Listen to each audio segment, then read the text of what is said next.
गेल्या वर्षी शाळेमध्ये किंवा क्लासमध्ये 9वीचा अभ्यास काही करता आलेला नाही.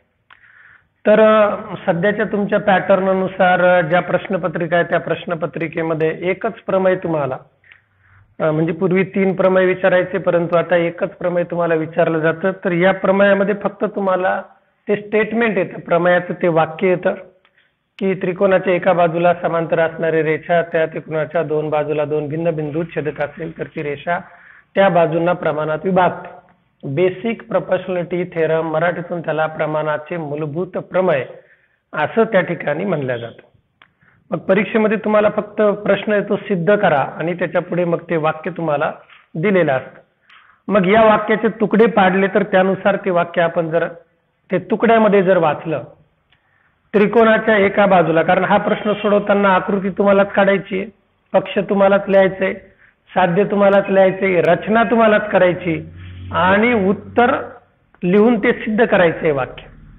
म्हणजे थोडक्यामध्ये गाणं तुम्हालाच म्हणायचं, गायचंय, घुंगरू तुम्हालाच बांधायचे, नाचायचं तुम्हालाच आहे आणि प्रेक्षकांनी उधळलेले पैसे सुद्धा तुम्हालाच गोळा करायचे. तर हे सगळं काम एका विद्यार्थ्याला एका गणिताचा अभ्यास करत असताना किंवा प्रमेयाचं उत्तर लिहित असताना करायचे असतं. मग त्या वाक्य तुकड्यामध्ये ज्यावेळेस आपण वाचलं, when we read that in a particular section at that time we came to know that, तेव्हा आपल्याला माहिती होतं की यामध्ये काही विशेष माहिती दडलेली आहे, ती आपल्याला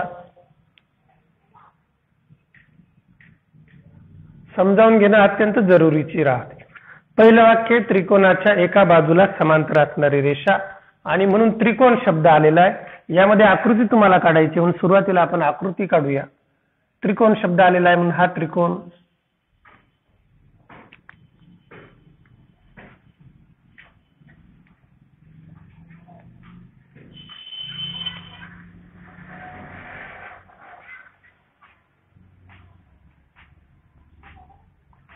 त्यात पुढे सांगितलंय त्रिकोणाच्या एका बाजूला समांतर असणारी रेषा.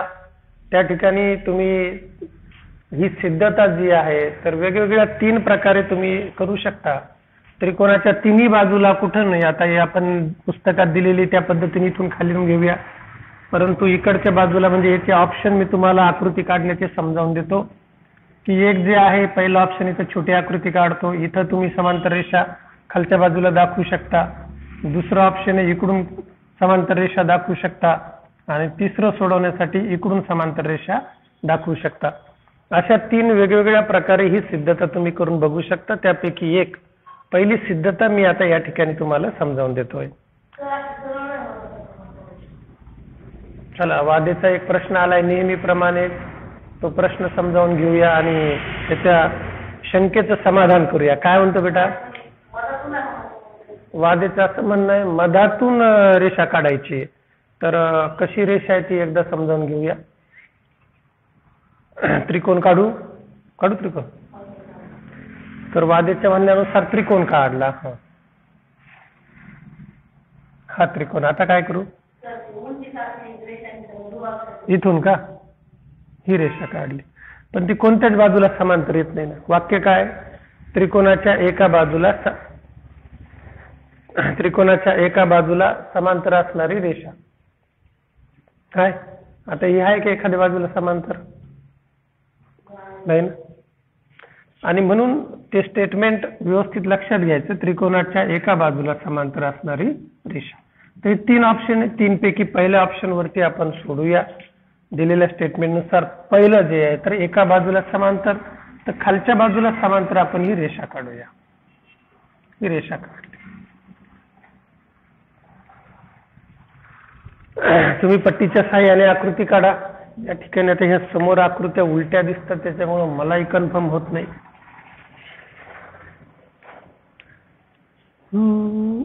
हा त्रिकोण, हा त्रिकोण.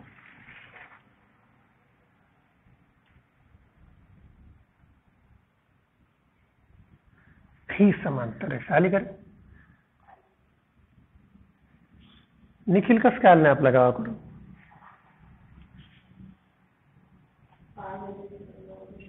हा,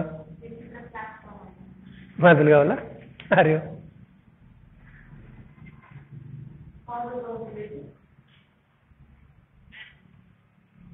कोणतरी नातेवाईक वाटत. तर समांतर रेषा काढली. आता पुढचं वाक्य वाचूया की म्हणजे if a line parallel to a side of a triangle intersect the remaining sides in two distinct points. जर त्रिकोणाच्या एका बाजूला समांतर असणारी रेषा, मग ती एक बाजू कोणती? ही खालची. मग त्रिकोणाच्या 3 बाजू जर बघितल्या, ही पहिली बाजू, ही दुसरी बाजू आणि ही राहील तिसरी बाजू. मग वाक्यामध्ये काय दिलेलं आहे? एका बाजूला समांतर असणारी रेषा. मग यल ही रेषा आहे, खालच्या बाजूला समांतर आहे. त्रिकोणाचं आपण बारसं केलं, त्याला जर आपण नावं देऊन घेतले तर ती नावं देऊया यल, यम, एन. तर या त्रिकोणामध्ये मग पक्ष लिहित असताना जे आहे, पक्ष लिहिताना आपल्याला या ठिकाणी काय लिहायचंय? कोणत्या बाजूला समांतर आहे ती रेषा ते आपल्याला बघायचं.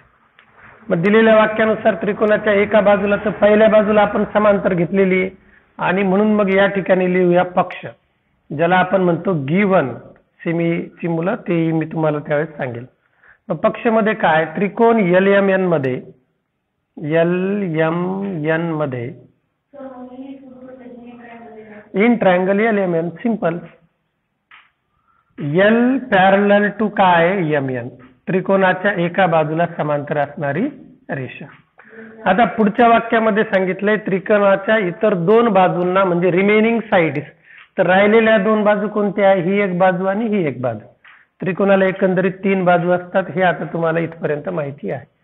या बाजूंना 2 भिन्न बिंदू, तर त्यांना आपण नाव देऊया. इकडे छेदल्यानंतर या ठिकाणी होतंय P, या ठिकाणी नाव देऊया Q.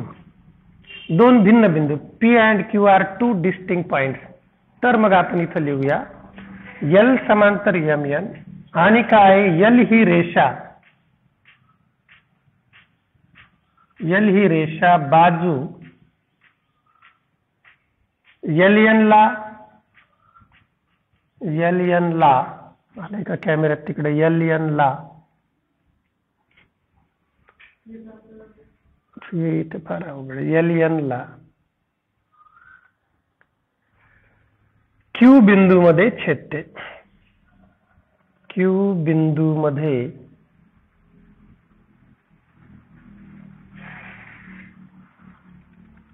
छेदते आणि LM ला कोणत्या बिंदूमध्ये छेदते? P बिंदूमध्ये, बिंदूत छेदते. हे झालं पहिला भाग,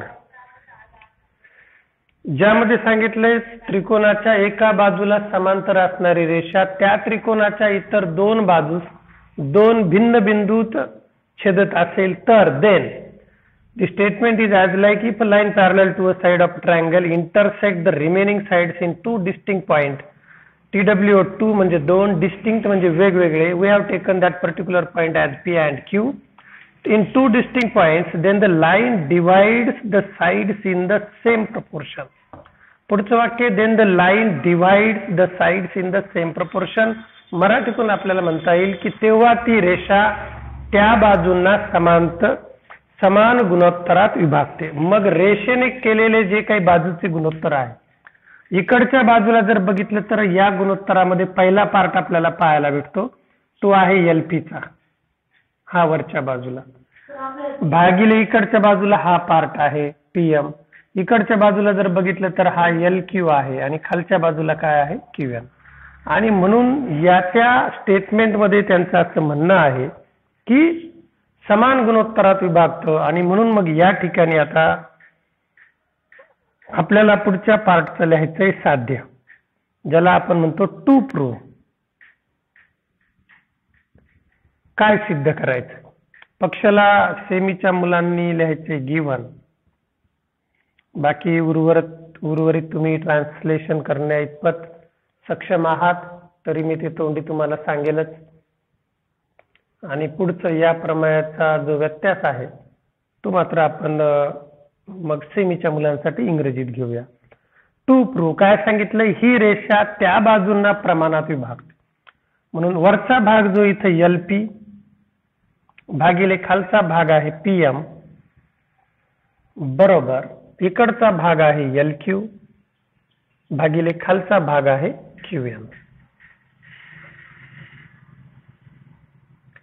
So we have to prove that LP divided by PM is equal to LQ divided by QN, which are the section made by the parallel line to the third side that makes the two proportion of the side LM and LN.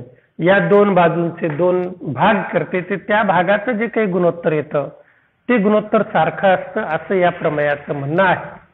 मग हे प्रमेय सोडत असताना पुन्हा एकदा सांगतो की बऱ्याचदा मुलांचा ड्रॉबॅक असतो की अशा पद्धतीने सिद्ध करा आल्यानंतर मुलांना ही सिद्धता म्हणजे तुम्हाला ही सिद्धता लिहिणं अवघड जातं. त्याच्या मागचं कारण असं आहे की प्रमेयाच्या वाक्याच्या बरहुकम आपण जर गेलो तर मग निश्चितच आपल्याला ते सोपं जातं. आकृतीही पाठ करायची गरज पडत नाही. मी बरेचसे असे मुलं बघितले की ते अख्खं प्रमेय मुखपाठ करतात. आमच्याकडे ग्रामीण भागात समजा आमच्या आष्टीला 10वी आणि 12वीच्या परीक्षा म्हणजे उगा नावाला काहीतरी त्या परीक्षा असतात आणि तरी देखील काही मुलं अभ्यासू असतात. 100 पैकी 5-10 मुलं अभ्यास करतात आणि त्यांच्यासाठी मग असं जीव तोडून शिकवावं लागतं. तर बऱ्याचदा मी असं बघितलंय समजा अभ्यास करणाऱ्यांपैकी सुद्धा काही मुलं जे तर पाठांतरावरती भर देतात. परंतु अशा जर ती आपल्याला पाठांतराची सवय जर लागली तर मग ती सवय मात्र अवघड असते आणि म्हणून पाठांतर न करता ते प्रमेय आपण व्यवस्थित समजावून घेणं जरुरीचं असतं. इथं वापस पुन्हा एकदा सेमीच्या मुलांसाठी सांगतो की हे स्टेटमेंट जे दिलेलं आहे, if a line parallel to one side of a triangle and intersect remaining two sides of a triangle, then that line divides the two sides in equal proportion. म्हणजे मराठीमधून आपण त्याला म्हणतो त्रिकोणाच्या एका बाजूला समांतर असणारी रेषा त्या त्रिकोणाच्या इतर दोन बाजूंना दोन भिन्न बिंदूत छेदत असेल तर ती रेषा त्या बाजूंना प्रमाणात विभागते. अशा पद्धतीचं हे प्रमेयाचं स्टेटमेंट आपल्याला या ठिकाणी मिळतं. मग त्याचे वेगवेगळे पार्ट पाडले. The first part, first part of a statement is that a line parallel to one side of a triangle, त्रिकोणाच्या एका बाजूला समांतर असणारी रेषा याच्यामध्ये the word comes triangle, त्रिकोण हा शब्द आल्यावर आपण सुरुवातीला त्रिकोण काढला. त्यानंतर सांगितलं line parallel to one side म्हणून खालच्या बाजूला आपण रेषा L समांतर काढली. We have drawn line L parallel to the side MN.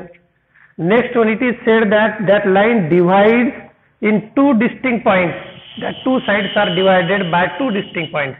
वेगवेगळ्या दोन बिंदूमध्ये म्हणून आपल्याला त्या बिंदूला नाव देणं जरुरी. therefore P and Q.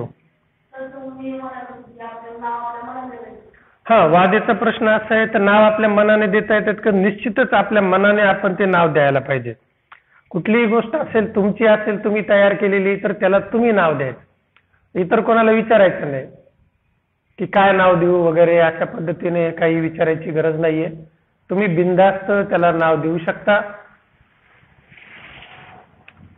लक्षात आलं? तर मग तुम्हाला ते नाव तुमच्या मनाने कुठलेही शिरोबिंदू निवडा, नाव द्या. परंतु नाव देत असताना ते रिपीट होऊ देऊ नका.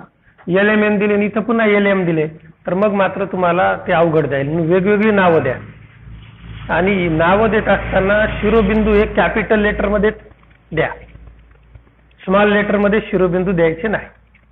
राहील लक्षात? मग नाव तुम्ही काही द्या, तसं काही बंधन नाही. ABCच पाहिजे असं काही नाही. राहील लक्षात? PQR 26 मुळाक्षर आहे. 26 पैकी कोणते द्यायचे? इंग्रजीत 26 आहेत ना, 26 पैकी कोणते द्यायचे? तर मग दोन भिन्न बिंदू छेदते त्यानंतरचं पुढचं वाक्य आपल्याला त्या ठिकाणी मिळतंय. तर त्या वाक्यामध्ये सांगितलेलं आहे असं जर होत असेल तर मग असं जर होत असेल तर ती रेषा त्या बाजूंना प्रमाणात विभागते. प्रमाणात विभागते तर त्यासाठीचं जे काही स्टेटमेंट आहे that is the sides in same proportion. Proportion याला आपण प्रमाणात म्हणतो. गुणोत्तर प्रमाण हा वर्ग 9वीला आपल्याला धडा होता, रेशिओ अँड प्रपोर्शन. आता तोही दुर्दैवाने तुम्हाला शिकवल्या गेलेला नाही, निदान आमच्या आष्टीला तरी शिकवल्या गेलेलं नाही. मागच्या 2 वर्षापासून सगळ्या शाळा बंद आहेत, तुम्ही ते जाणता. मग या रेषेने काय केलेलं आहे, LM चे 2 भाग केले. वरचा भाग आहे LP, खालचा भाग आहे PM. इकडचा भाग आहे LQ, खालचा भाग आहे QN. आता हे पहिलं ऑप्शन मी तुम्हाला आज या ठिकाणी समजावून देणार आहे. प्रमाणाचं मूलभूत प्रमेय समजावून देणार आहे, म्हणजे सध्या समजावून देतोय. तुम्ही याचा सराव करण्यासाठी अशा पद्धतीने आकृती काढा, याची सिद्धता लिहून बघा. अशा पद्धतीने आकृती काढा, याची सिद्धता लिहून बघा. अशा वेगवेगळ्या प्रकारच्या बाजूला आपण समांतर रेषा घेऊन ही सिद्धता लिहून बघायची.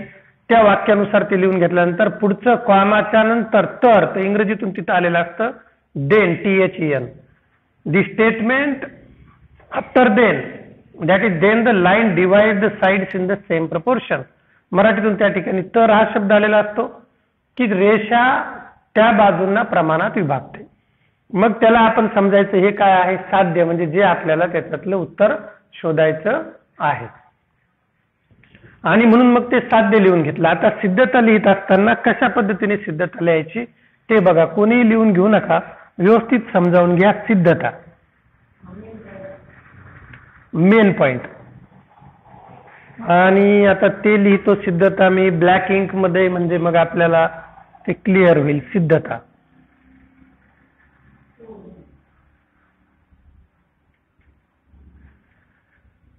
प्रूफ.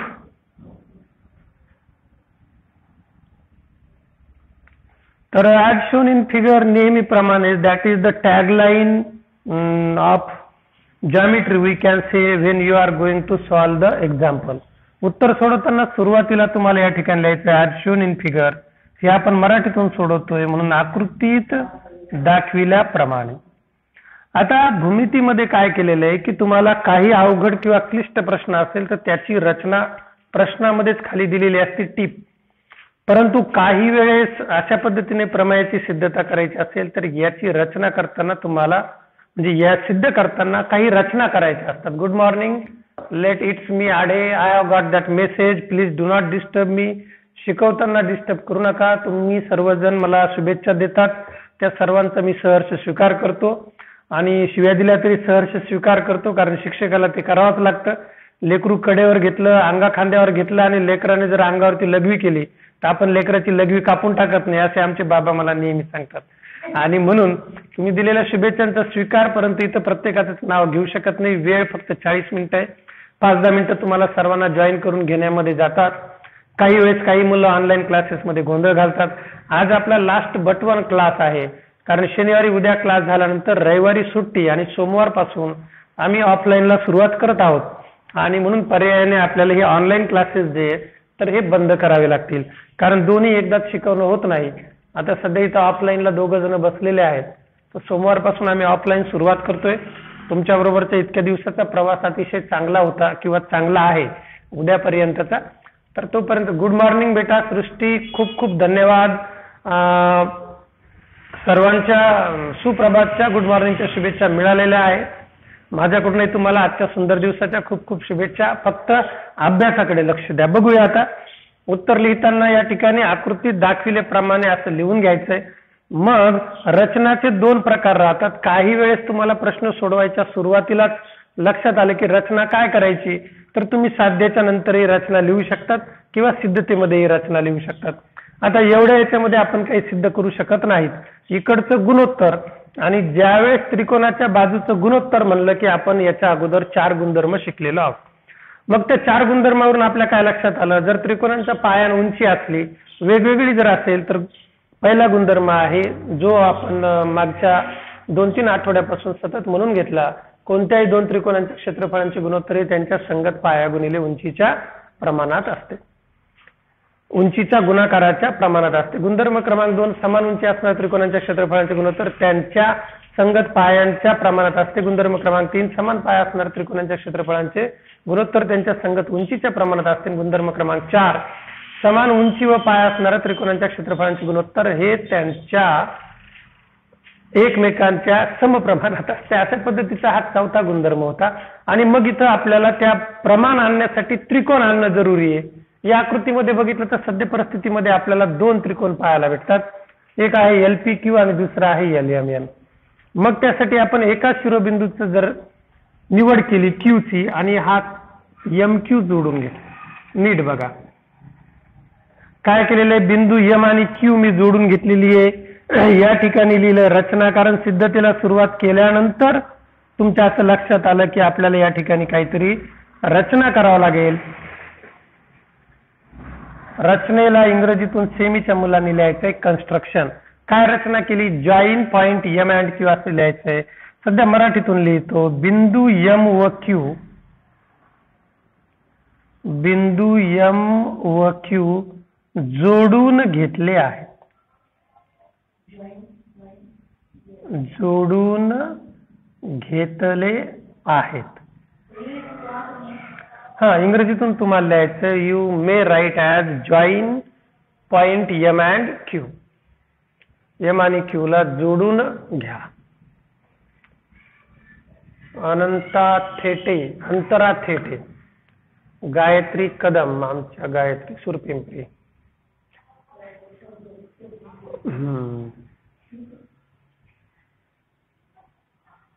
ओके, चला आता इकडच्या बाजूला या ठिकाणी लिहितोय, मग याचा स्क्रीनशॉट काढून घ्या.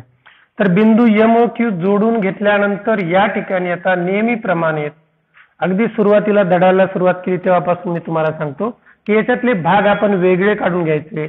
आता M आणि Q जोडल्यानंतर आपल्याला त्या ठिकाणी LQM नावाचा एक नवीन त्रिकोण मिळतो.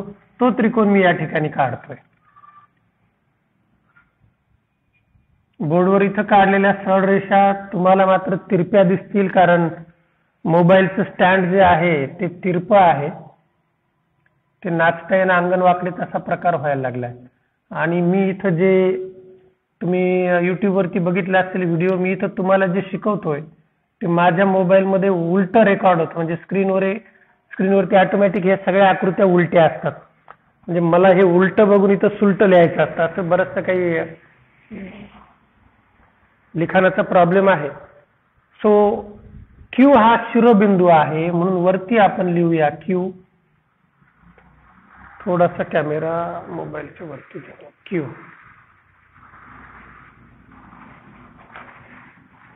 हा, बोला. इकडच्या बाजूला आहे L आणि M. आणि मग नंतर हा जो त्रिकोण मिळाला तर याच्यामध्ये आपल्याला QP ही एक बाजू दिसते. ती बाजू आपण या ठिकाणाहून काढून घेतली, QP. आता आपल्याला इथं QLP आणि QMP हे दोन त्रिकोण पाहायला भेटतात. दिसले? आता हे दोन त्रिकोण ज्यावेळेस आपण बघूया, दोन त्रिकोण आपल्याला ज्यावेळेस पाहायला भेटले तर या दोन त्रिकोणावरती आपल्याला आता त्याच्या बाजूंची सिद्धता करायची आहे. आता ती करत असताना इथं एवढीशी जागा शिल्लक राहिलेली आहे.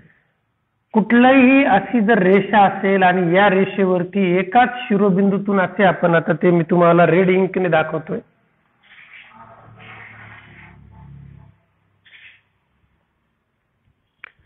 एकाच शिरोबिंदूतून आपण अशा कितीही त्रिकोण काढले असे तर या सर्व त्रिकोणांची उंची समान असते, असा हा एक गुणधर्म आहे, असा एक प्रमेय आहे. म्हणजे इथून एकच आपण एका बिंदूतून एकच लंब या ठिकाणी रेषेवरती काढू शकतो. आणि म्हणून या सर्व त्रिकोणांची उंची समान आहे. इथं Q बिंदू हा शिरोबिंदू असून दोन त्रिकोण तयार झालेले आपल्याला दिसतात. एक आहे त्रिकोण QLP आणि दुसरा आहे त्रिकोण QMP. उंची नाही, लंब काढलाय की तर लंबाचं चिन्ह जर असेल तर त्यालाच उंची म्हणायचं, काटकोनाचं. इथं आहे का? नाही. आणि म्हणून मग आता एरिया ऑफ ट्रायंगल QLP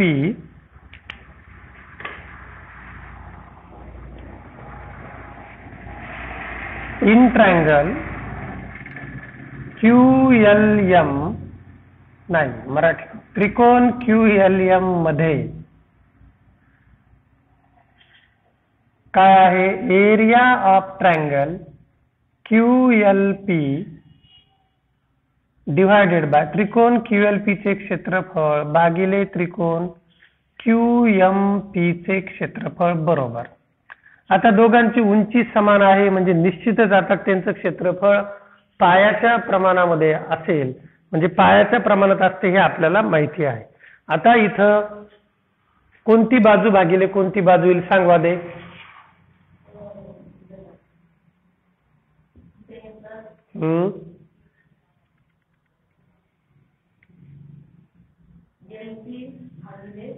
हा, बोला बेटा.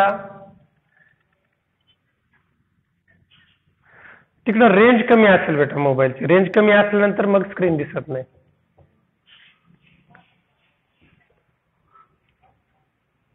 समोरचा कॅमेरा ऑन केला का? कोण बोलतंय? गायत्री, तुला तर काही अडचण आहे, तुला माहिती आहे सगळं. समोरचा व्हिडिओ ऑन केलाय का तुझा? बघ व्हिडिओ ऑन कर ना.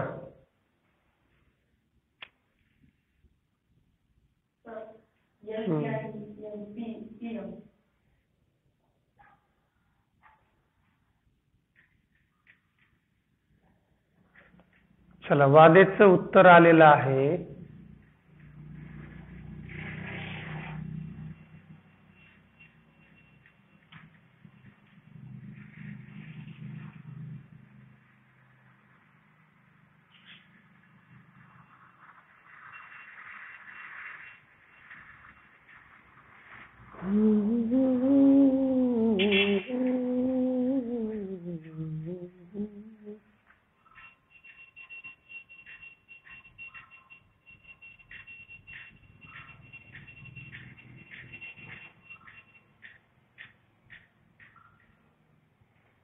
काय म्हणलं उत्तर? शाबाश. तर पहिलं गुणोत्तर आपल्याला मिळालं LP भागिले PM. त्याचं कारण तुम्हाला लिहायचं आहे. आता इथं जागा नाहीये, मोबाईलच्याच कॅमेरावरती आपण या ठिकाणी तुम्हाला शिकवतो म्हणून जागा अतिशय कमी आहे. तर तुम्हाला कारण लिहायचंय, समान उंची असणाऱ्या त्रिकोणांचे क्षेत्रफळ त्यांच्या पायांच्या प्रमाणात असते. स्क्रीनशॉट काढून घ्या, तुम्ही बाकीचे लिहून घ्या व्यवस्थित. बाय द प्रॉपर्टी लिहा पटकन.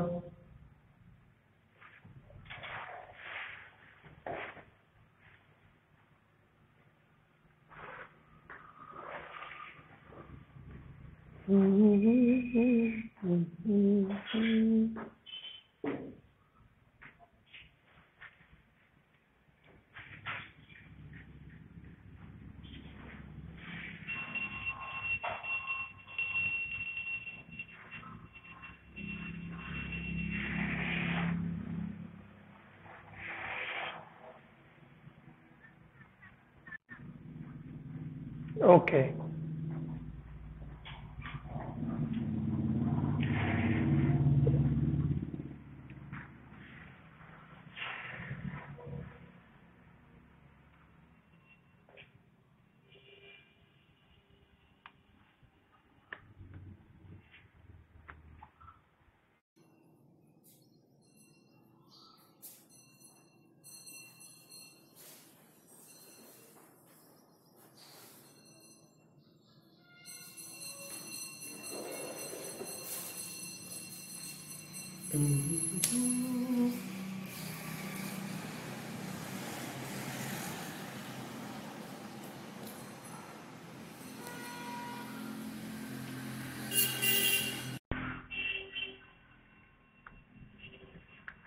घड्याळात काही जमलं नाही, घड्यात शेलट टाकावं लागेल त्याला.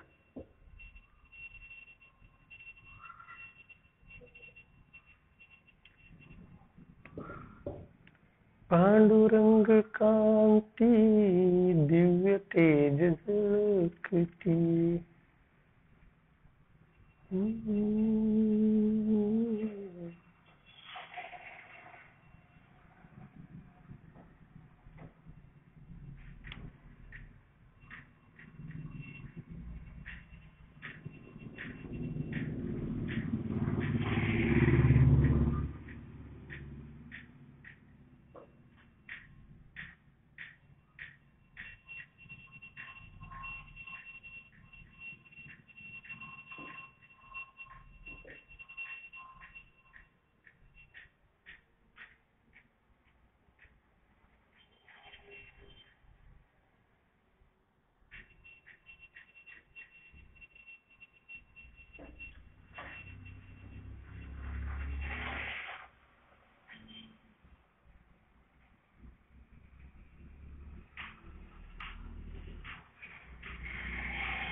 हा बोला.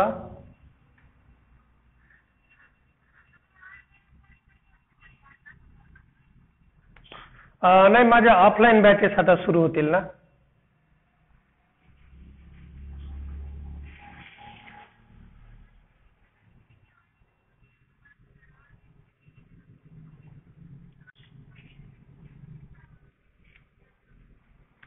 कोणत्या भागामध्ये?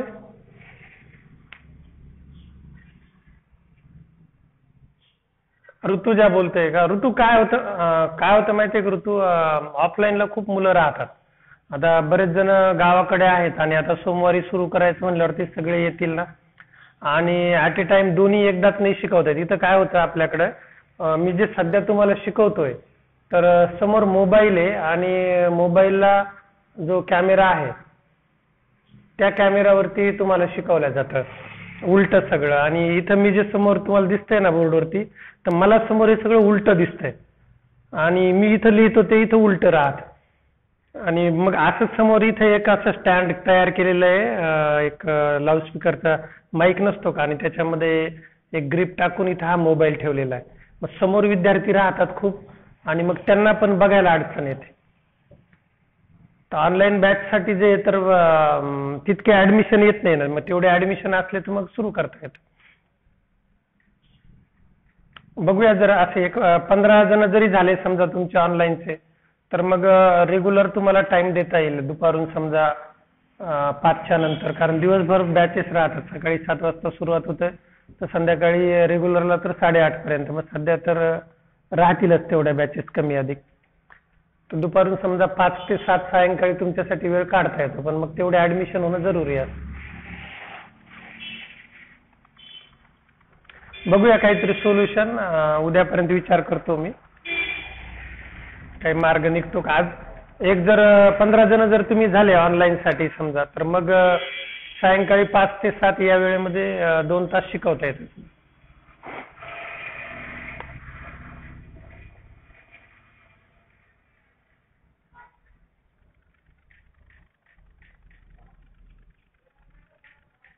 नाही पण इथं काय होतं की आता आमच्या क्लासचे फक्त जे रेग्युलरचे मुलं आहेत त्यामध्ये खूप झालं तर एक 2-4 मुली फक्त क्लास करतायत आणि इथं समोर ऑफलाईनला 2 जण बसलेले आहेत.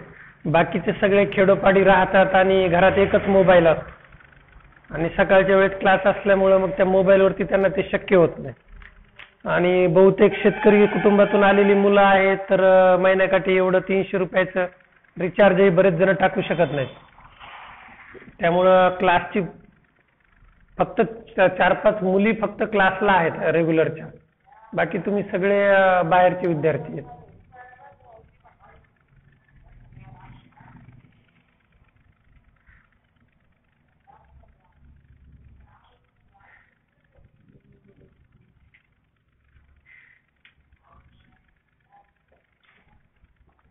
चला लिहून घ्या पटकन. तर एवढं प्रमेय कंटिन्यू करू आपण, कारण मग उद्या मला पुन्हा सगळ्या आकृत्या काढून सर्वच सांगत बसावं लागतंय आणि मग राहिलेल्या वेळेमध्ये आपण केपलर साहेबाची भेट घ्यायला जाऊ. विज्ञान भक्तपरायण केपलर साहेब.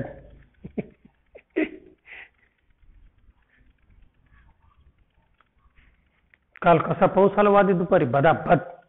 झालं क्लीन? नाही आमच्याकडे खूप पाऊस होता, मी फार भिजलो त्या पावसात. आमच्याकडे जोरात पाऊस झाला, शेतात मोजायला गेलो तर अख्खा बूट माझा असं दनादन फसायचं चिखलात. लवकर लिहा, वेळ होतोय. सांची लिहिलंस का? हा, बाय द प्रॉपर्टी सेमीवाली, सेमी तुम्ही 2 जण आहे. सेमीतून इथं लिहित असताना इथं या ठिकाणी लिहायचं, पक्षाला लिहायचं given in triangle LM parallel to MN. पुढे लिहायचे line L divides segment LN in point Q and LM in point P. पॉइंटला तुम्ही शॉर्टकट मध्ये PT असंही लिहू शकता. त्यानंतर साध्यमध्ये तुम्हाला लिहायचंय टू प्रूव्ह. साध्यमध्ये लिहायचंय टू प्रूव्ह. टू प्रूव्हच्या समोर तुम्हाला काय लिहायचंय, LP divided by PM is equal to LQ divided by QN.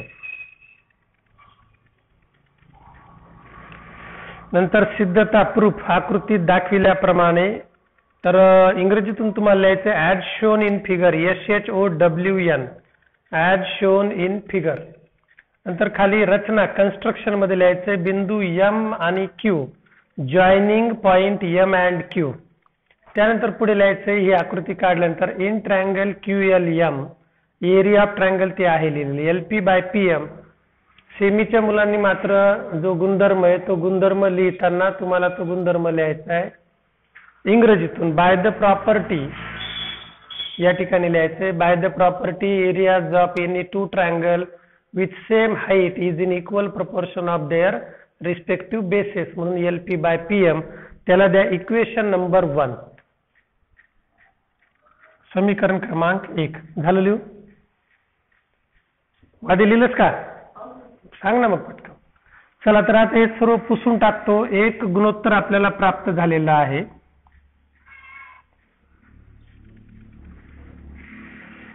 Equation number 1. आता दुसरं गुणोत्तर प्राप्त करायचंय म्हणून दुसऱ्या गुणोत्तरासाठी पुन्हा एकदा मी रचना केली. मला अजून एक शिरोबिंदू या ठिकाणी दिसतो Q प्रमाणेच. कोणता शिरोबिंदू असेल सांगा बरं? जसा Q शिरोबिंदू घेतला तर आता कुठला शिरोबिंदू घेऊ? P इकडचा. आता PN, शाबाश, बरोबर आहे. PN जोडून घेतलं, मग रचना केली, कन्स्ट्रक्शन. हा, 2दा 3दा 4दा जेव्हा गरज भासेल तेव्हा करायचं कन्स्ट्रक्शन. P व N, बिंदू P व N जोडून घेतले आहे. जॉईन नाही, join JOIN. Join point P and N जोडून घेतले आहेत असं समोर तुम्ही लिहा. आता ही जी आकृती इकडच्या बाजूला तुम्हाला प्राप्त होणार आहे ती आकृती आपल्या डोळ्यांमध्ये अशी फिरवायची. फिरवल्यानंतर बघा ती आकृती अशा पद्धतीने सध्या तुम्हाला उपलब्ध आहे. या ठिकाणी N बिंदू आहे, वरती L बिंदू आहे, इथं M आहे, आणि आपण काय केलेलं इथून PN जोडून घेतलं.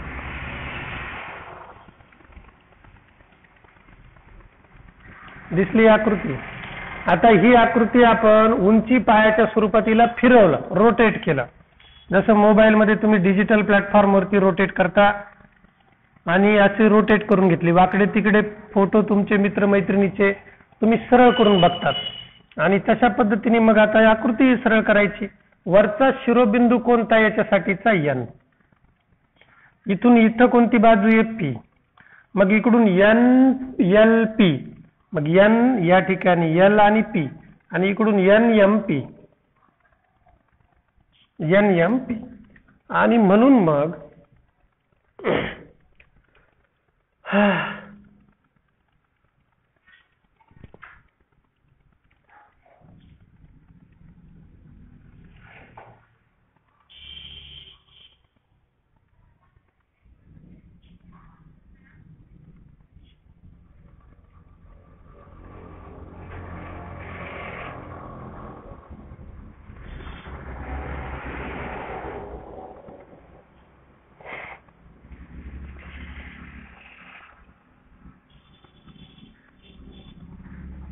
आणि तिथे एकदा दम लागला.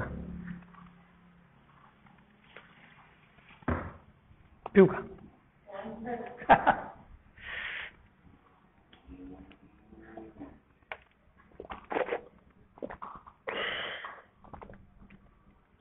LPM आपण कोणता त्रिकोण घेतला होता? LQP.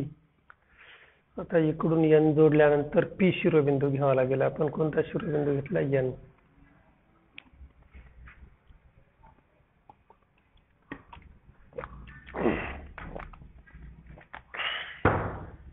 ओके, चुकीच्या मार्गाने जाऊ लागला. तर N जोडून घेतला, कोणता? P व N जोडून घेतले. इथून आता ही आकृती आपल्याला फिरवून घेतली अशी.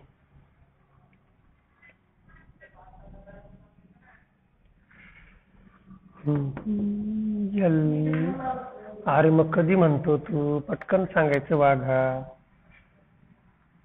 तर वरचा शिरोबिंदू आकृतीला आपण असं फिरवलं तर शिरोबिंदू आपल्याला घेतला P. P शिरोबिंदू घेतल्यानंतर इकडच्या बाजूला घ्यावा लागेल P पासूनचा Q. नंतर इकडच्या बाजूला घेऊया PLQ. आणि तिकडून शिरोबिंदू येईन आपल्याला PNQ. तर इन ट्रायंगल आहे का जागा खाली इथं मराठीतून त्रिकोण LPN मध्ये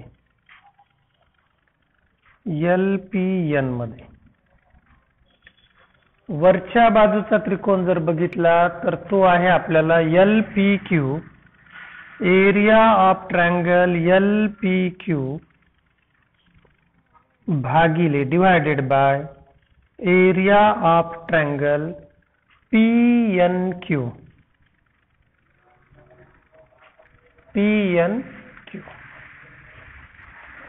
बरोबर. आता LPQ आणि PNQ एकाच शिरोबिंदूतून तयार झालेले आहेत म्हणून त्यांची उंची देखील समान आहे. म्हणून क्षेत्रफळ येईल त्यांचं क्षेत्रफळ पायाच्या प्रमाणात LQ डिवायडेड बाय QN. इथंही वरती जो गुणधर्म लिहिला तोच गुणधर्म तुम्हाला मराठीतून लिहायचा आहे. समान उंची असणाऱ्या त्रिकोणांचे क्षेत्रफळ त्यांच्या पायांच्या प्रमाणात असते किंवा इंग्रजीमधून तुम्हाला लिहायचं ratios of areas of any two triangle with same base is in equal with same height is in equal proportion of their respective basis म्हणजे LQ बाय QN. इथं हा गुणधर्म लिहिल्यानंतर इथं तुम्हाला लिहायचे समीकरण क्रमांक 2.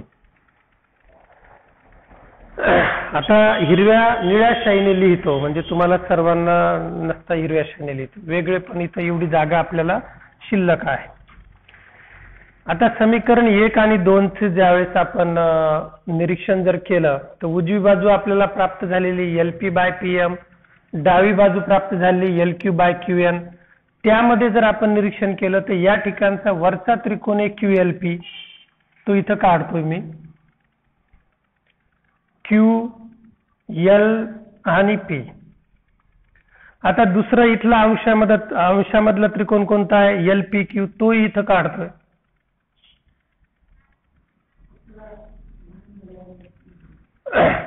हा कोणता आहे QLP आणि या ठिकाणचा कोणता आहे LPQ. L इकडून घेऊया LP आणि Q. आता दोन्ही त्रिकोण जर बघितले साधारणतः त्रिकोण आपण एक क्लॉकवाईज डायरेक्शनने 3 प्रकारे वाचू शकतो, अँटी क्लॉकवाईज डायरेक्शनने 3 प्रकारे वाचू शकतो आणि म्हणून लक्षात येतं की अंशातील दोनही त्रिकोण सारखेच LQP म्हणजे या दोनही समीकरणामधील LPQ आणि LPQ हे दोन्ही सारखे आहेत. आता छेदाकडे जर वळालो तर छेदामध्ये इथं त्रिकोण आहे त्रिकोण QMP आणि दुसरा इथला छेदामध्ये त्रिकोण कोणता आहे PNQ. त्या दोन्ही त्रिकोणांची पोझिशन जर या ठिकाणी काढली तर ही रेषा L आहे. त्याच्यावरती 2 बिंदू आहेत P आणि Q. खालच्या बाजूला MN आहे.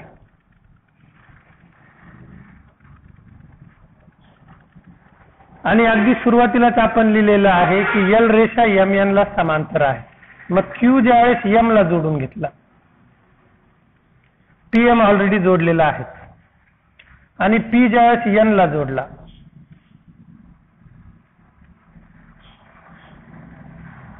QN जोडून घेतला.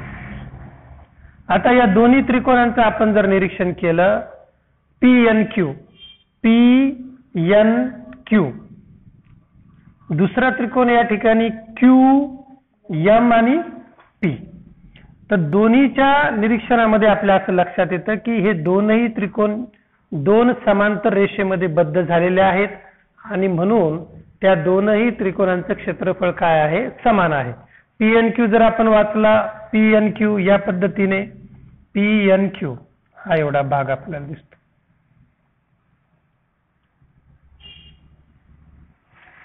दुसरा त्रिकोण आहे QMP QM आणि P तो आपण डार्क केला. तर मग लक्षात येतं दोन्ही त्रिकोणांसाठी जे तर PQ हा जो आहे तर दोन्ही त्रिकोणांसाठी पाया येतो. पाया समान आहे 2 समांतर रेषेमध्ये बद्ध झालेले आहेत म्हणजे त्यांची लंब उंची सुद्धा their perpendicular distance which is called as height that is also congruent ते सुद्धा सारखं आहे आणि म्हणून मग आपल्याला असं म्हणता येईल की या 2 त्रिकोणांचे क्षेत्रफळ समान आहे. आणि म्हणून छेदातील दोघांचे क्षेत्रफळ समान आहे, अंशातला एकच त्रिकोण आहे, म्हणून दोघांचं ज्यावेळेस आपण कंपॅरिझन केलं, तुलना केली, comparing equation 1 and 2, then we came to know that LP divided by PM is equal to LQ divided by QL. पटकन एका खाली एक लिहा, बाकीचे तुम्ही स्क्रीनशॉट काढून घ्या. वादी लिही लवकर, उशीर होतो, अजून सायन्सचा पिरियड घ्यायचा आहे.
आताशी एअरटेलची रेंज आली सगळा क्लास होत आल्यावर.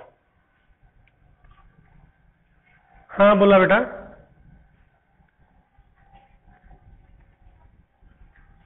नाही, जर तेवढे समजा ऑनलाईनचे तुमचे ऍडमिशन जर झाले, कमीत कमी 15 जण जर झाले, तर मग तुमच्यासाठी सेपरेट 5 ते 7 ही वेळ संध्याकाळची काढता येईल ऑनलाईन शिकवायला.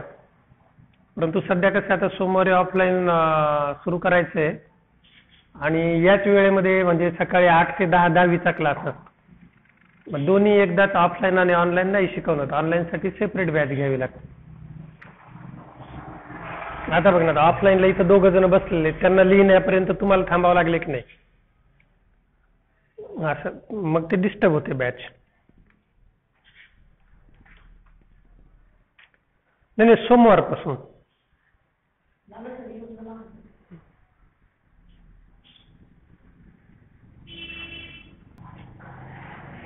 चला वादे सांची झाली. तर आता याची दोन्हींची तुलना केली, दोन्ही समीकरणांची. सेमीच्या मुलांना लिहायचे कंपेअरिंग इक्वेशन 1 and 2. तर मराठीतून आपण लिहूया समीकरण 1 व 2 ची तुलना करून.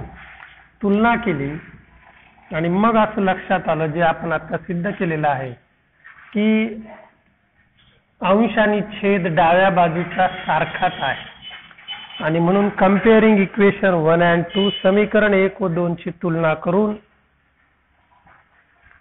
समीकरण 1 व समीकरण 2 ची तुलना करून तुलना केली. तर एरिया ऑफ ट्रायंगल याची डावी बाजू आहे QLP भागिले एरिया ऑफ ट्रायंगल QMP बरोबर याची उजवी बाजू आहे area of triangle LPQ divided by area of triangle PNQ. Therefore म्हणून उजवी बाजू LP divided by PM is equal to इकडची बाजू कोणती आहे LQ डिवायडेड बाय QN. आणि मग हे आपण सिद्ध केलं म्हणून मग फायनल आन्सर मध्ये या ठिकाणी तुम्हाला लिहायचंय हेन्स प्रूव्ड. तो लिहायचंय हेन्स प्रूव्ड.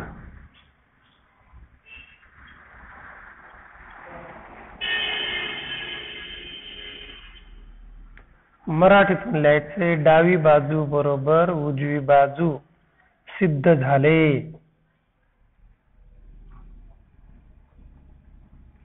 एवढं मोठं तुम्हाला उत्तर स्टेप बाय स्टेप लिहायचं आहे. तर प्रमाणाचे मूलभूत प्रमेय बेसिक प्रोपोर्शनॅलिटी थेरम ज्यास आपण म्हणतो एकदम सिंपल स्टेटमेंट लिहून घ्या तुम्ही लवकर. सिंपल स्टेटमेंट त्याचं जे आहे if a line parallel to one side of a triangle divides another sides of a triangle in two distinct points, then that lines divide that remaining segments in equal proportion. मराठीतून आपण त्याला म्हणतो त्रिकोणाच्या एका बाजूला समांतर असणारी रेषा त्या त्रिकोणाच्या इतर दोन बाजूंना दोन भिन्न बिंदू छेदत असेल तर ती रेषा त्या बाजूंना प्रमाणात विभागते. अशा पद्धतीचं हे प्रमेय होतं. परीक्षेमध्ये याच्यामध्ये थोडासा चेंज करून फक्त तिथं समोर दिलेलं असतं सिद्ध करा की त्रिकोणाच्या एका बाजूला समांतर असणारी रेषा त्या त्रिकोणाच्या इतर दोन बाजूंना दोन भिन्न बिंदू छेदत असेल तर ती रेषा त्या बाजूंना प्रमाणात विभागते. Means prove that if a line parallel to one side of a triangle and divides two remaining sides in two distinct points, then that line divides two remaining sides in equal proportion. मग त्यानुसार तुम्हाला आकृती काढायची आहे, नंतर त्याचं पक्ष लिहायचंय, नावं द्यायचे, नंतर साध्य लिहायचंय, रचना करायची आणि हे जे वाक्य आहे ते टप्प्याटप्प्याने तुम्हाला सिद्ध करत जायचं. याला म्हणायचं प्रमेय. इंग्रजीतून त्याला म्हणतात थेरम. थेरम वरून अवलंबून असते थेरी. काय म्हणला वादे?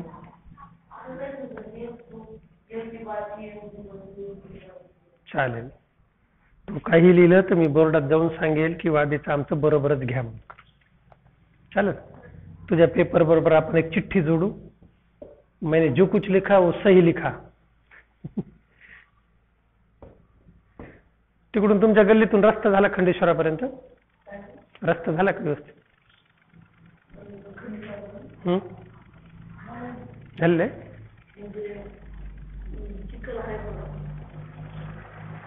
माग मी गेल्या वर्षी दर्शनाला आलतो तर खूपच चिखल होता रस्त्याने, सगळ्या नाल्या आणि ते.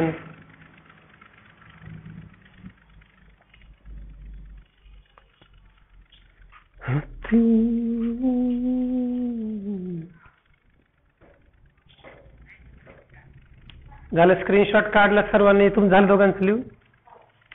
चला आता किती वेळ राहिलाय तो बघूया. ओके ठीक. किती वेळ राहिला ते बघूया आणि केपलर साहेबांची भेट घेऊया. कुठे गेले केपलर साहेब?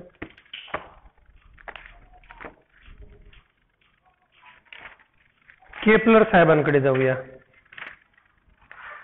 केपलर बाबा की जय हो. तर आता केपलरच्या आकृत्या खूप वेळेस काढल्या आणि तुम्हालाही आता त्या पाठ झालेल्या असतील. पहिल्या याच्यामध्ये केपलर साहेबांनी स्टेटमेंट मध्ये काय सांगितलं ते आपण बघितलं की कुठल्याही क्षणी जे आहे, जरी म्हणजे आता साधारणपणे आम्हालाही शिकवत असताना त्यावेळेस मोठा प्रश्न पडायचा की एवढी डोकेदुखी इतक्या वेळेस सर आम्हाला का सांगतायत. रिझन असं आहे, केंद्र ही संकल्पना भूमितीत फक्त वर्तुळासाठी वापरल्या जाते. आमच्याही मनामध्ये असे प्रश्न यायचे की शंकवाकृती म्हणजे अंडाकृती असं त्यावेळेस शिक्षक लोक सांगायचे. म्हणजे बघा 350-400 वर्षापूर्वी केपलर साहेबांनी या भ्रमण कक्षेचा म्हणजे प्लॅनेटरी मोशन, ग्रहांच्या गती आणि अंतराचे सूत्र मांडले. हे सगळं टप्प्याटप्प्याने होत गेलं. आता हे अंड बरोबर आहे असं मी काही म्हणत नाही, परंतु जे काय असेल त्याला जाऊ दे. तर सांगायचं तात्पर्य, सूर्यापासूनच जे काही आपलं अंतर आहे भ्रमण कक्षेचं, तर ते स्थिर राहतं असं केपलर साहेबांचं एक थोडक्यामध्ये म्हणणं होतं. In second law he stated that the line joining the planet and the sun sweeps equal areas in equal interval of time. Interval म्हणजे मध्यांतर, ज्याला आपण गॅप असं म्हणतो. म्हणजे ठराविक 1 वाजून 2 वाजेपर्यंत 1 तासाचा गॅप असतो, 60 मिनिटं त्या ठिकाणी आपण त्याला म्हणतो, म्हणजे 36 सेकंद. तर त्याला आपण म्हणतो इंटरवल म्हणजे गॅप. तर या 1 तासामध्ये किंवा 1 मिनिटामध्ये whatever may be the time period of interval, the areas sweep that areas is equal. सारख्याच कालावधीसाठी तो सारख्याच याच्यातून भ्रमण करतो. म्हणजे त्या ठिकाणी जी काही वर्तुळ पाकळी तयार होते त्याला वर्तुळ पाकळी असं म्हणलं जातं.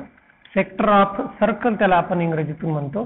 तर हा जो सूर्यापासून या भ्रमण कक्षेपर्यंतचा हा जो कालावधी, या ठिकाणी थोडक्यात सांगायचं म्हणजे इथून प्लॅनेट हे P1 या पोझिशन पासून P2 पर्यंत जायचंय, आणि हे जर सकाळचे दिवसाचे 12 ते 1 च्या दरम्यान जेवढं त्याचं काही हा एरिया तयार होत असेल इक्वल एरिया, तोच सायंकाळी सुद्धा इकडच्या बाजूला ज्यावेळेस भ्रमण कक्षेतून तो स्वतःभोवती फिरत असेल, म्हणजे फिरतो तो ज्यावेळेस स्वतःभोवती फिरत सूर्याभोवती भ्रमण कक्षेतून समजा तो इकडच्या बाजूला आलेला आहे, 365 दिवस ही सगळी भ्रमण कक्षा पूर्ण करायला पृथ्वीला लागतात.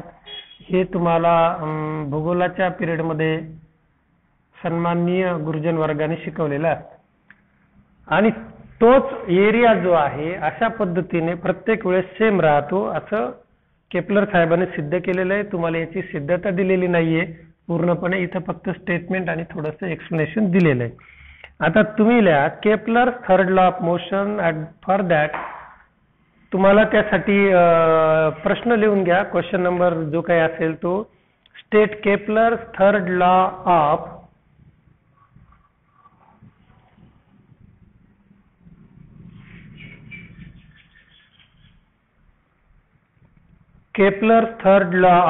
Planetary motion. चांगला अभ्यास करा आणि येणाऱ्या काही दिवसामध्ये 50 वर्षानंतर ज्यावेळेस विज्ञानचे पुस्तक लिहिल्या जातील तर त्यावेळेस किंवा अजून 100 वर्षाने, तर तेव्हा त्या पुस्तकामध्ये तुमचे नाव आले पाहिजे. आमची यायची शक्यता फार कमी आहे. तुमचे नाव आले पाहिजे वादेज फर्स्ट लॉ ऑफ इटिंग, वादेचा पहिला खायचा नियम हाऊ टू ईट. दुसरा नियम आला पाहिजे Sanchi's second law of running, पळायचं कसं त्याचा नियम. असे वेगवेगळे नियम तुमच्या पुस्तकामध्ये आले पाहिजे. वेगवेगळे शोध तुम्ही लावा. जसं आपण सकाळी बेसिक प्रोपोर्शनॅलिटी थेरम शिकलो तसे तुमच्या हातूनही काही प्रमेयाचा शोध लागावा. त्यासाठी तुम्हाला शुभेच्छा. प्रश्न तुम्हाला लिहायचा आहे, state and explain Kepler third law of planetary motion. मराठीतून याचं भाषांतर होईल. केपलर साहेबांच्या ग्रह ताऱ्यांच्या गती व अंतराच्या विषयक 3रं सूत्र, काय म्हणतात 3रा नियम लिहा. असं काही त्या ठिकाणी ढोबळ मनाने भाषांतर होईल. पुस्तकात जे दिलेले स्टेटमेंट आहे ते स्टेटमेंट तुम्ही समजून घेऊन मग तुम्ही त्याची वर्डिंग पाठ करा. आता इथं असं दिलंय, the square of its period, the square of its period of revolution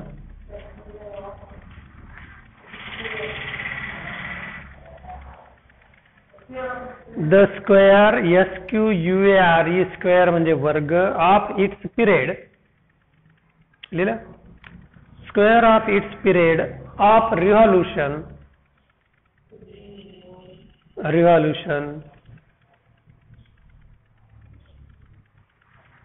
around the sun.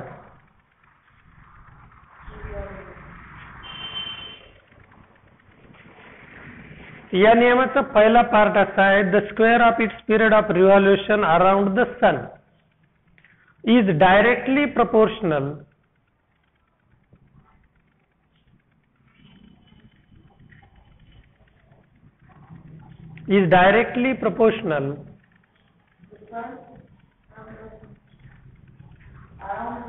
around the sun is directly proportional to the cube of the cube of the mean distance cube म्हणजे घन cube of the mean distance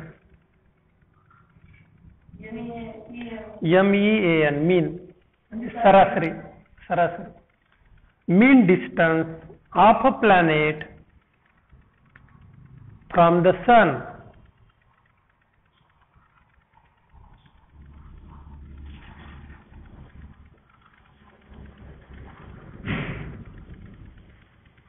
I am going to repeat this particular law stated by Mr. Kepler-Baba.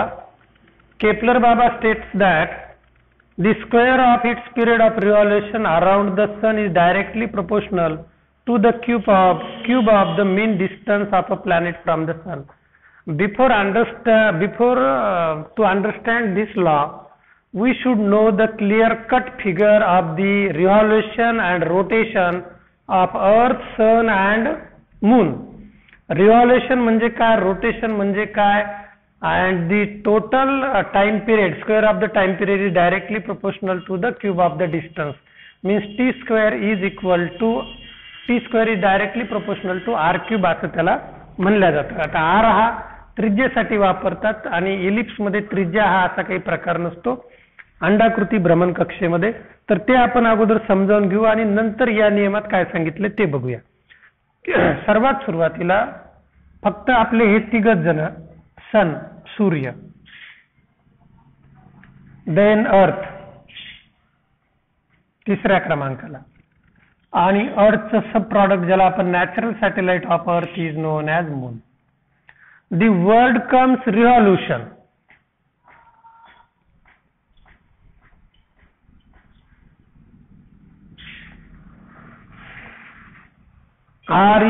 REVOLUTION revolution. तर याला आपण म्हणतो परिभ्रमण.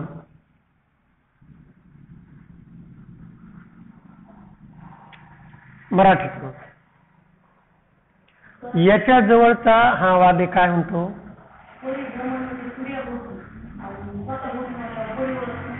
आणि हे आहे रोटेशनल, याला म्हणतात परिवलन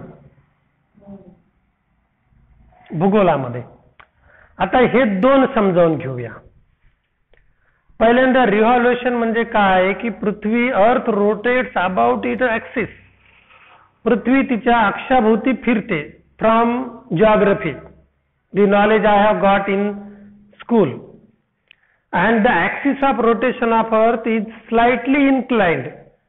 तो फिरायचा अक्ष थोडासा तिरपा झालेला आहे. एक दुसरं महत्वाचं, अर्थ इज फ्लॅटन अशी दबलेली आहे at the north and south pole. म्हणजे उत्तर आणि दक्षिण ध्रुवावरती पृथ्वी, वसुंधरा, सीता माता, जमीन ही अशी चपटी झालेली असं शास्त्रज्ञांचं म्हणणं आहे, माझं नाही. तर ते काही इथं काढता येईल म्हणून काही सांगता येत नाही चपटा भाग, परंतु गृहीत धरा. This one is north pole at the down that is south pole. दक्षिण ध्रुव त्याला आपण म्हणतो, हे उत्तर ध्रुव. इथं ती फ्लॅट झालेली. आता हा जो अक्ष हा तर स्ट्रेट आहेच, परंतु फिरायचा अक्ष असा स्लाइड तिचा तिरपा झालेला आहे. Because of this we experienced seasons. त्यामुळे आपल्याला ऋतूची अनुभूती येते, ज्याच्या आपण 3 याच्यामध्ये विभागणी केलेली आहे, पावसाळा, हिवाळा आणि उन्हाळा. परंतु ऋतू दोनच, हिवाळा आणि उन्हाळा. मग हे त्याचं सांगितलेलं. आता आपली चर्चा कोणती, रिव्हॉल्युशन. मग परिभ्रमण मध्ये काय आहे की पृथ्वी सूर्याभोवती फिरायला पृथ्वीला 365 दिवस लागतात एक चक्कर पूर्ण करायला. आणि तिची जी कक्षा आहे, the path by which earth revolve around the sun, that is in elliptical orbit. तो काय आहे, अंडाकृती भ्रमण कक्षा आहे, elliptical orbit. So we says in geometry and in physics that sun is at the center of our galaxy. आपल्या आकाशगंगेमध्ये, आपल्या जगामध्ये या ठिकाणी केंद्र स्थानी काय आहे, सूर्य आहे. मग याच्या भोवती सर्व ग्रह फिरतात म्हणून त्याला आपण केंद्र गृहीत धरलं, परंतु सगळ्या ग्रहांची भ्रमण कक्षा ही गोलाकार नाही. So that word which tells us about the idea of center, that is differ from the idea of the center of the circle. कारण प्रत्येक ग्रहाची भ्रमण कक्षा वेगवेगळी आहे आणि ती अंडाकृती आहे. इव्हन मागे काही वर्षापूर्वी हॅलेचा धूमकेतू आलेला होता, त्यावेळेस आम्ही आय थिंक मी त्यावेळेस 11वीला किंवा 12वीला 86-87 साली, तर त्याची ही धूमकेतूची भ्रमण कक्षा अशीच इलिप्टिकल ऑर्बिट मध्ये आहे, म्हणून पृथ्वीच्या कक्षेमध्ये दर 76 वर्षांनी तो येतो आणि तेव्हा दिसतो. म्हणजे एका पिढीला दिसला तर दुसऱ्या पिढीला दिसायची शक्यता कमी राहते. तर सांगायचं तात्पर्य याला म्हणायचं रिव्हॉल्युशन. आता रिव्हॉल्युशन हा शब्द नाऊन म्हणून इतिहासामध्ये वापरला जातो, त्याला आपण चळवळ असं म्हणतो. M.K. गांधी, राष्ट्रपिता महात्मा गांधी, जे काही मराठीतून चळवळ, आमच्याकडे आष्टी साईडला त्याला वळवळ वगैरे म्हणतात, घरामध्ये काय वळवळ करायला लागला. ते रिव्हॉल्युशन म्हणजे क्रांती असंही म्हणलं जातं. ती तर काही क्रांती होत नाही, 365 दिवस पृथ्वी सूर्याभोवती फिरते म्हणून बरीच काही मानवी जीवामध्ये क्रांती घडून येते. आता पृथ्वी फिरते तर फिरत असताना पृथ्वी स्वतःभोवती फिरते. तर हा टप्प्याटप्प्याने हे बघितल्यानंतर तुम्हाला अर्थ लक्षात येईल. What is the meaning of T² is directly proportional to R³.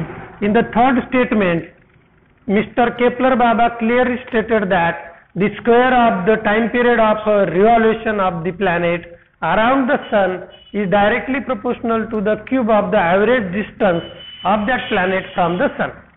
मग हे काय असतं ते अगोदर आपण समजावून घेऊया. तर पहिलं रिव्हॉल्युशन झालं, इट टेक्स 365 डेज. आता हेही परफेक्ट नाहीये 365 दिवस. कारण काय होतं की दर 4 वर्षाने आपल्याला लीप इयर ग्रेगोरियन कॅलेंडरमध्ये मोजावं लागतं आणि आपल्या मराठी कॅलेंडरमध्ये आपण अधिकचा मास जोडलेला आहे. लाईटचं बटन बंद कर, बदले इकडे झालं. अधिक मास जोडलेला आहे. धोंड्याचा महिना आपण त्याला म्हणतो. जावयाला काहीतरी खाऊ पिऊ घालतात वगैरे, अशा काही प्रथा ग्रामीण भागामध्ये पाहायला भेटतात. चला जाऊ द्या, 365 दिवस. कारण हा जो काही रिव्हॉल्युशन पिरियड आहे याच्यामध्ये गॅप पडतो काही कालावधीचा, आणि मग तो गॅप भरून काढण्यासाठी आपण इंग्रजी कॅलेंडरमध्ये तो 1 दिवस ऍडजस्ट करतो आणि मग फेब्रुवारी जो आहे तर तिथं 29 दिवसाचा फेब्रुवारी आपल्याला पाहायला भेटतो. म्हणजे तेवढे मिनिटं आपण तिथं ऍडजस्ट करतो. आणि मराठी कालगणना जी चंद्राच्या कलेवरती अवलंबून आहे, शालिवान शके किंवा इसवी सन किंवा विक्रम संवत्सर आपण त्याला म्हणतो, तर चंद्र कालगणनेवरती अवलंबून असल्यामुळे या ठिकाणी अख्ख्या एका महिन्याचा फरक आपल्याला त्या ठिकाणी नोंदवावा लागतो. तर चला बघूया पुढची माहिती. इथं तर एवढं तुमच्या लक्षात आलं असेल, 365 to 366 आपल्याला म्हणता येईल. आता त्यानंतर काय आहे की ओके, कल भेटेंगे.